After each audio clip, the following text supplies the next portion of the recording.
Greetings, everyone. Steve Cole here, coming at you from Ada County Paramedics in the Education Department. I want to take a few moments of your time to discuss how to pull zoll information to where you can make good use of it if you forgot to hit snapshot. Now, a little bit of background. We know that we've had the zoll now for about 6 months now, maybe give or take. And one of the biggest complaints is the ability to get EKG data or other data over into ESO. Right now, just so you know, the things that that ESO will grab from zoll is it will grab a snapshot whenever electricity is applied. It will grab when that's pacing or defibrillation or synchronized cardioversion or an AED shock defibrillation. It will also grab a snapshot whenever a 12 lead is applied. And it will grab a snapshot whenever you hit snapshot. So the issue is that we are sometimes forgetting or not able to hit snapshot during key moments in time when there's blood pressures, because it doesn't automatically grab that information when you have a blood pressure over. So maybe your hands are full, you're busy bagging the patient, whatever it is, and you don't have the opportunity to hit snapshot, patient codes, and you got other priorities, whatever. You want to come back. You want to go back after the moment in time, after the call's done, and show the doc what the initial rhythm was or whatever the case may be. So when we do that, the question is, how do we do that? And there's a couple different ways. So what I'm going to show you is I'm going to show you a probably what's going to be the most common scenario, which is you're able to upload your case review file to the cloud, download it from the vital signs section in ESO to your ESO chart, and that's going to produce something called a .zoll file. So let me show you that. So here I have an ESO file that I've started. Apparently we went out on James Tiberius Kirk for a allergic reaction to the Mulvarian mud flea virus, and we went out and we transported them. And as you can see here, if I click on this, this was apparently a BLS call because not much was done. On there we have a couple of vital signs. So these were uploaded through the monitor import section to this device, and we got a couple of vital signs. Could be you have EKGs, whatever. I actually just picked a random monitor import that wasn't being used. So I look at this, I have the monitor uploaded. I go back out. Here's my draft record. You'll notice there's nothing under the paperclip because we haven't uploaded any PDFs or anything, but there is something under the little heart. So I click on this and I have a file, and there's the file, .zoll. Now, if you click on this from this portion of the screen, you won't get anything. So you have to download it. You have to download it to your computer. So you download it, and since I'm using Chrome, which Chrome seems to be more ESO friendly, down here you will see a little icon show up. These files are very small, so they are ready almost instantaneously, not quite, but within 30 seconds usually. If it's a bigger file from like a long code, it might take a little bit longer, but should be available fairly quick. I click on this. I ask to see it in the folder. So here I have it in my folder, and just so I can find it easy, I'm going to copy this, or I might drag this over to my desktop. Now, because I do this a lot, I actually have a file on my desktop. You don't need to have a file on your desktop. You can just put it on your desktop straight. Just remember to delete it after the fact. But in this case, I have a file folder for zoll files because I'm always having to do stuff. Here's that particular file. Now, this is another type of file we'll talk about in a minute called a CRD file. I'll talk about that in just a second. So here's your .zoll file that you pulled off of ESO. And if you click on this and try to open it directly, you'll get this alert. In other words, it won't let you open it. So just don't do that. It will not work if you try to click on it directly. So you're thinking, how do I open it? Well, I'm going to minimize this. Minimize that. Okay. On your computer, you should have this program right here, zoll rescuenet code review. So after you've put the file you want somewhere you can find it, usually on your desktop, you open this. This is your zoll rescuenet code review. It's booting up. It's nice and blank.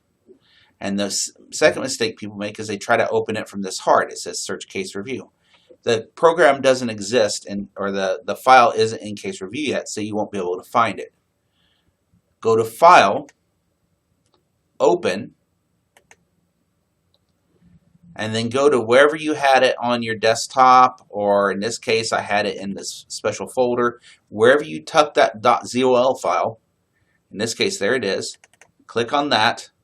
Now it will open it with this zoll program, and boom, there it is.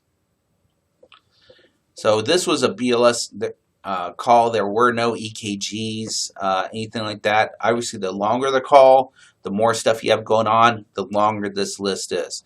This list could scroll off the screen, in which case you'll have a little bar here to scroll up and down. Okay, so power on, and it's loading. First time it'll have loading data. It may take it a minute. You get the idea. And here you'll see what they call an EKG, maximum EKG. If you had a 12 lead, you could pull, which we don't have here, you could double click on it and it'll pull it up and you'll see the entire 12 lead. So this under magnified, this is the entire EKG, which of course there's nothing to show. If we had CPR stuff to look at, it would show us there. You get the idea. And this general tab just gives you the monitor information and the patient information you may or may not have put in. And that is pretty much it. Now you think, okay, that's great. What you can do now is if you said, well, that doctor wanted to see whether that was VTAC or VFib, now you can make sure, so on and so forth. But how do you do something with this? Well, the easiest way is there's something called a snip and sketch tool. It used to be called snipping tool. The new version is called snip and sketch tool, and all your computers have it on them because they're all standard Microsoft Office generic, a Microsoft PC, Microsoft Windows 10 generic applications. So they come installed on all your computers. If you don't have it readily available, you go to this little Windows screen down here. I hope you guys can see that, the Start button, and you scroll down until you find it. Now my advice, if you're going to be doing this a lot, is to go ahead and pin it to your Start or pin it to your taskbar.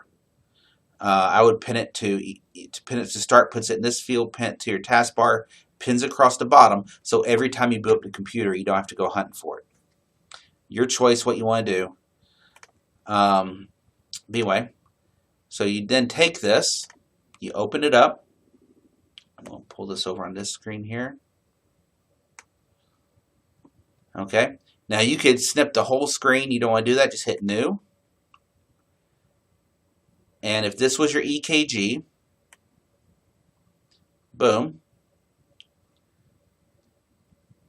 here it is. You could mark it up if you wanted, but you can now save this and open it and save it to your computer and attach it manually. It's that simple. All right, cool. There it is right there. Your initial EKG. Good to go.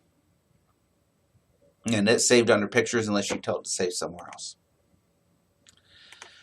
So that's how you would grab. It's really easy. You don't have to wake your soup up to do it. You can do this. It works fine. Now I'm going to go ahead and cut this down. So there's another type of situation where you might want to grab a EKG file, but it's called a CRD file. So we'll say that you can't connect to the internet at all. The internet's down, whatever the case is. Both our AEDs and our monitors you can download directly to a USB file. So we'll say that you stick it in the USB, you stick a fresh USB in the side of your zoll monitor in the back of the AED, and you download a file and you unplug it and you bring it over to your desktop.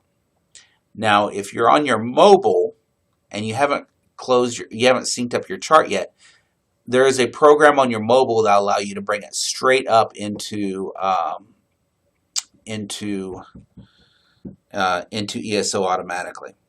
But we'll say that you're on your desktop because you've already synced it over. Well, you then put that CRD file over onto your desktop just like you did with the .zoll file. Here I have a CRD file pulled off an AED. You know, if you try opening it, you'll get it won't let you open, just like it wouldn't let you open the CRD file. But if you open RescueNet first, you go to File, Open, and then open your CRD file that way.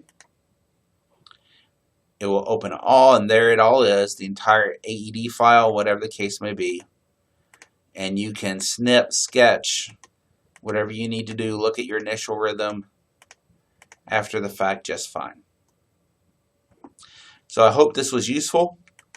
And let me know if you have any questions, and if it isn't clear, I'm also sending out a PDF of these steps that I sent to the soups. The soups have this information, and let me know if this is useful or not.